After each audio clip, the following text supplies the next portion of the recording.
Yeah, thank you, Mr. Chairman. I do want to welcome back after the holiday break, Madam Mineur, and I'm sorry, and on this occasion there won't be a diatribe, there'll just be a little bit of forensic analysis, but I do have some questions. Re-Australia, I have two direct questions to the Commission.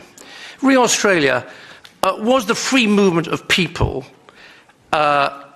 between Australia and the EU ever discussed? Was it something that was ever raised? Is there a proposed free movement of people clause between the EU and Australia? I think the EU would be very sensible to do that.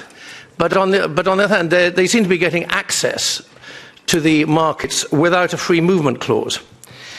I also have another question for you. Is there a suggestion, was there ever a proposal in the negotiations that Australia should pay for access to the EU market? Because that seems to be what the UK, that seems to be what is being required of the UK.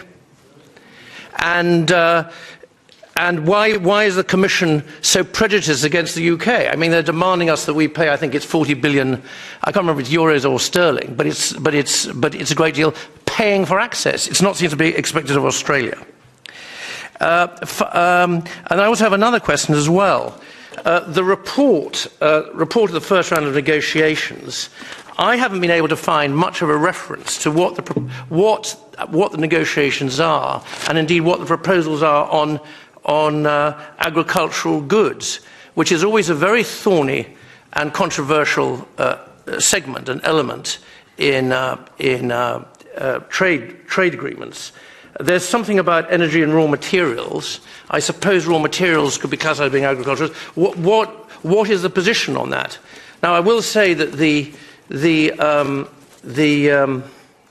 text, the European Parliament text, does mention agricultural goods under in section 19, subsection J.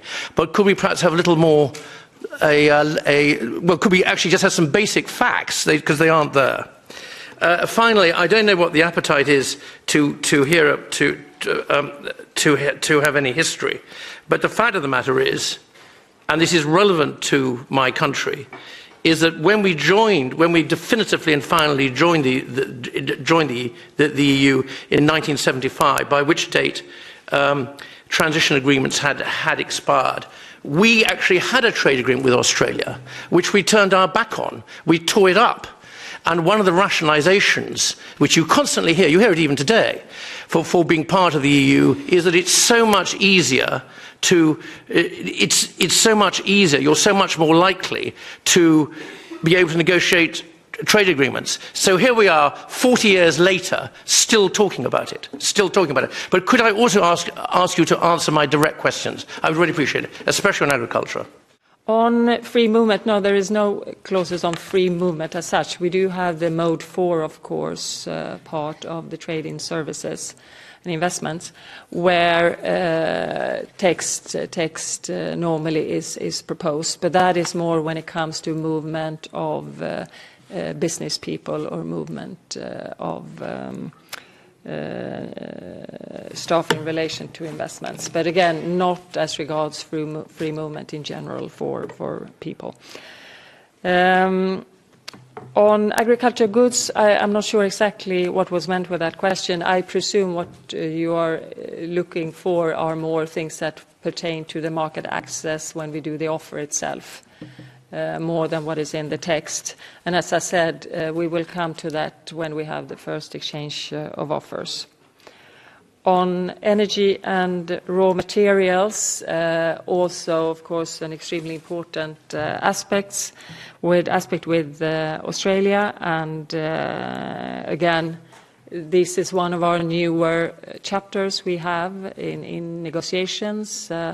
Sometimes provisions, sometimes chapters, but obviously it's important there because Australia is a very important raw material provider, and there are a lot of similarities and a lot of joint views to keep markets open. But as I said, we've just basically started on these discussions, so we'll see what kind of result we have on those aspects.